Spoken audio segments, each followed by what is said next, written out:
Hello, wonderful women. Welcome back to the Nourish by Claudia channel. I am very excited to have you here today because I'm about to share a personal part of my recovery journey. And realistically, today, I really would like to share all the things that I would have done differently if I could do the hypothalamic amenorrhea recovery journey again. And when I mention hypothalamic amenorrhea in my situation, I'm also talking about infertility and fertility and all the things that I would have done differently with the knowledge that I have today. But obviously, hindsight is a beautiful thing. So here I am with an open heart, just sharing all the things that I wish that someone have put me aside and say, hey, Claudia, this doesn't matter. Or, hey, Claudia, how about that you wait a little bit longer? Or maybe you ask for some help while powering through this whole journey and feeling so uncomfortable in your skin. For all of you that don't know me, I am a nutrition and dietetic clinician. I am the founder of the Facebook group Recover from Hypothalamic Amenorrhea Support, and there are more than 300 videos in this YouTube channel. So feel free to dive in, feel free to join the group, feel free to join also the Period Comeback Protocol and the HA community if you're looking for a customized approach and proven strategy to get your period back and get your fertility back on track before the end of the year. But without further ado, I really would like to spend some time underline all the things that I would have done differently with the current knowledge and the mindset that I have nowadays. First of all, I really believe in supplements, and I think that it can make a huge difference when it comes to women's health, especially if you're coming from a place of depletion.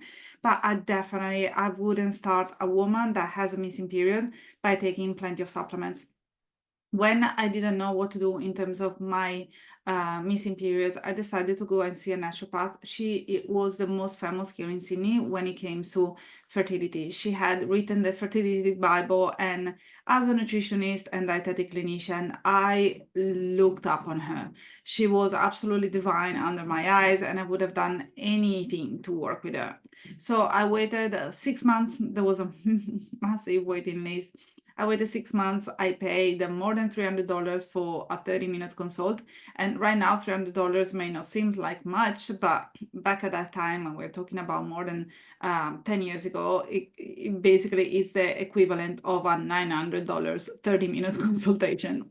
So I waited and I brought in my diet diary. I was so excited about having that conversation. She basically flicked through the diet diary. She didn't give any feedback apart from saying, oh, you are drinking way too much caffeine. Having said that, she didn't even ask me which kind of coffee I was drinking at that time, if it was decaf, if it contained milk, caffeine, sugar or not. So she really didn't pay any attention to my lifestyle. And I had been so diligent before our meeting to the point that I'd written down all the type of exercise that I was doing during the day, my habit, the length of the exercise, my sleep routine, and so on and so forth. So she had all those informations in front of her eyes, and instead she sent me away with a $2,000 worth of supplements and testing, to the point that she also said, if you don't do this testing, I'm not going to be able to see you for a follow-up appointment. And only the DNA testing cost me apparently I'm just going by memory right now, but it was definitely north of $300.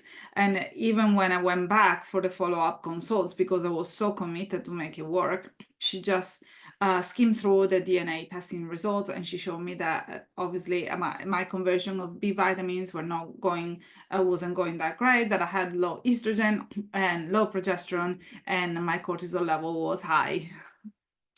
And I am kind of giggling right now because it wasn't rocket science. It didn't take that long to just look at me and see that I was living off caffeine and interval training session. I was absolutely drained to the bone. I was burnt out, anxious, and all that I needed was just a hug and someone that told me that it was gonna be okay. So something that I normally tell women is that it's okay to take a few supplements, for example, 3-4 supplements that can make a huge difference. Those safe supplements are gonna really be working on improving the egg quality and improving the energy level. I also love to work with supplements that are very much customized. So for example, if someone has experienced bloating and indigestion, I love working with specific digestive enzymes. But apart from that, I wouldn't start someone on supplements when they're coming from a place of depletion, burnout, fatigue, and amenorrhea. So if there is one thing that I would have done differently, is definitely taking less supplements and saving so much money and saving so much time, and feeling also not so stressed out because I had to travel around with these little pills and really overthinking when I had to take them, away from caffeine, away from calcium rich foods, some at night, some at lunchtime, some in the middle of the day when all the Mercury was in retrograde and the moon was right in the right direction. So it was a very complicated time of my life, which is also one of the reasons because I'm not so much into seed cycling. That's also something else that I wouldn't have done if I had the knowledge that I have nowadays, because realistically speaking, just get the seeds in, just get the omega-3, just get all the omegas, work with the lunar cycle, yes, work with the moon, but if you're coming from a place of depletion, seed cycling can help you only to a certain level. Something else that I would definitely change if I could go back in time is spending less time, less money, and less energy using therapies that are also off the beaten pathways. So for example, I have nothing against kinesiology or spiritual healing, crystal healing, Reiki. I think that all those practices, they are so nurturing, so warming, and they can make such a massive difference to women's health, to the point that I'm currently using them. But I wish that at that time I used them not to get my cycle back, but simply as a way of relaxing myself.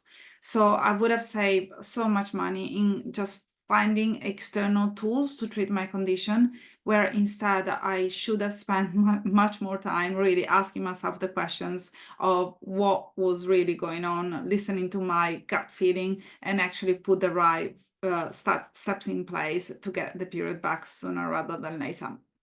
Something else that I wish I've done is waiting on doing IVF.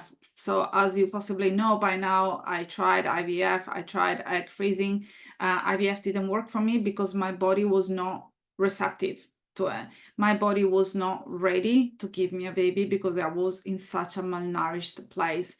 And I'm very thankful that at that time it didn't work, because otherwise I would have been the worst mom, completely strung out with no energy and no ability to actually love my child, because having a baby is extremely taxing on the body. And also in my situation, I ended up developing hyperemesis gravidarum. So if I had fallen pregnant from a place of depletion, hyperemesis gravidarum could have literally killed me. So I wish that I waited a little bit longer instead of listening to a GP that told me, you're wasting your time, just go and see a fertility doctor. And I wish that when the fertility doctor advised me to do ovarian drilling or egg freezing, I could have said, look, I haven't properly nourished myself at the moment. I've just been looking for external ways of getting my period back. And I'm gonna get back to you, but I'm gonna give myself 3 months of fully restoring my body, my energy, and my vitality before deciding if IVF is actually the best option for me moving forward. And I also have to say that that fertility specialist was absolutely amazing, and he was the one that actually asked me, possibly out of all the specialists that I saw, was the only one that actually said, Claudia, are you eating enough? And do you think that you're coming from a place of nourishment, or are you coming from a place of restriction?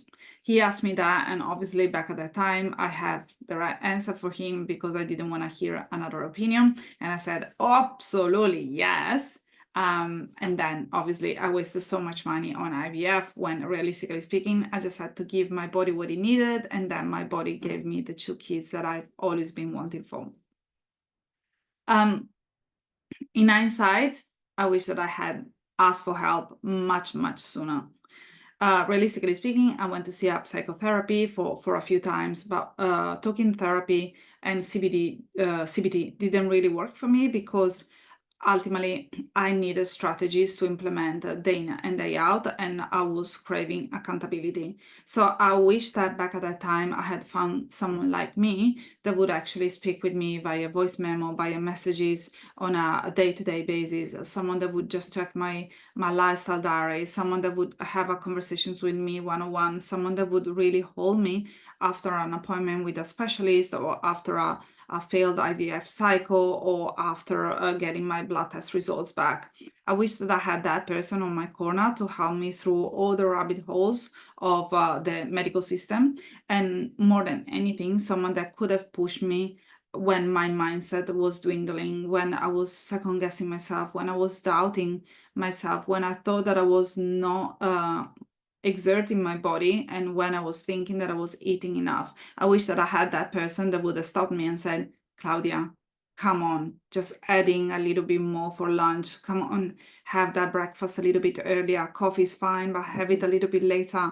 Add these couple of things for dinner time. And when it comes to training, how about that today you go for a nice swim in the ocean because it's 28 degrees and at lunchtime, and you sleep in and you avoid doing any interval session, especially when your schedule is so busy and there are so many things that you need to do in terms of your workload. I wish that I had someone that when I was feeling anxious would have listened to my messages, my tears, and would have really held a safe space for me and said, look, I've been there before and I've helped so many other women. What you're experiencing is absolutely normal. You're not the unicorn, you're not the odd one out. Everything is gonna work out, but you just need to push through this very uncomfortable moment until you're gonna be able to grow and reach the next level. So if you don't have that person by your side, I really encourage you to find it sooner rather than later. If you wanna work with me, absolutely feel free to do so. You can just click on the link below. We are gonna be meeting for a first one-on-one session. Is absolutely free because I really wanna have an understanding if you are the right fit to work with me, if you are the right fit for the period comeback protocol, because if I don't think that we are a match made in heaven, this is not gonna work, because we won't have that kind of supportive energy surrounding our relationship. So every single call that I take is completely no strings attached. If I think that you're gonna be the right fit, I'm gonna offer you a spot in the period comeback protocol, and I'm gonna tell you more about the way that I work. But I normally, and that's one of the reasons, because you cannot sign up for the period comeback protocol by simply click on a link online, because I believe that I need to get to know you and really understand if I can help you. I've had so many strategy calls with women that thought that I had hypothalamic amenorrhea, and I truly believe that they didn't, and ended up 12 months later, they actually thanked me for rejecting them, for not inviting them in the period comeback protocol, because they were suffering from a completely different situation. And I had women that, even though they showed up for the call, I quickly understood that they were not committed, that they were not ready to do the work, which is why I didn't push them to join. So once again, it's no string attached, but if you don't have someone that can help you on and it's not by your side, feel free to join myself and my team. I have a wonderful support coach and a wonderful mindset coach by my side, on top of a community of like-minded women. Something else that I wish that I had done back in the past is being less obsessed about the little things. So instead of looking at the minutiae, instead of really beating myself up because I didn't have the perfect breakfast, or because I skipped like a slice of bread at lunchtime, or because I didn't take the supplements at the right time, or because I procrastinate on a visit with the doctor, I wish that I had looked at my situation from a bigger perspective, a perspective of someone that was going from zero and had made so many changes and was struggling along the way. So the last thing that I really would like to add is that I wish that I had brought more self-compassion and more honesty into the journey, because sometimes if I had the insight of simply placing a hand to my heart and asking myself, what do I need today? Why do you think that you haven't got the period back yet? The answer would have been so very quick and simple. And most of the time would have been because you're tired, because you're still talking to yourself in a very negative way, because you're blocking the energy to come into your body, because you're blocking the support. And also something else that I really want you to hear: stop wasting time, energy, and money in treatments that are really external.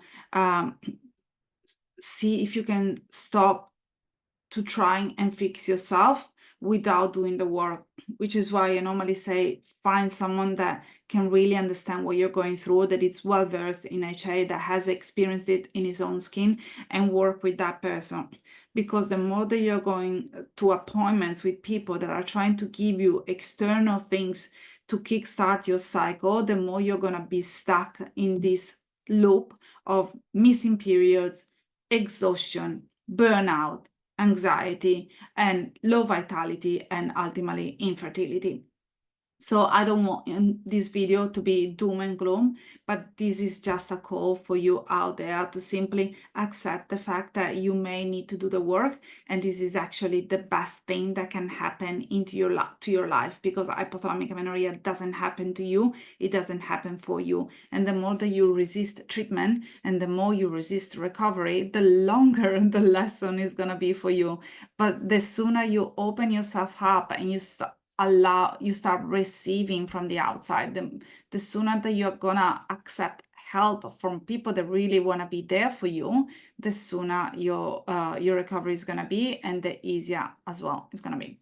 So thank you so much for being here today, and I'm gonna see you next week. Bye for now.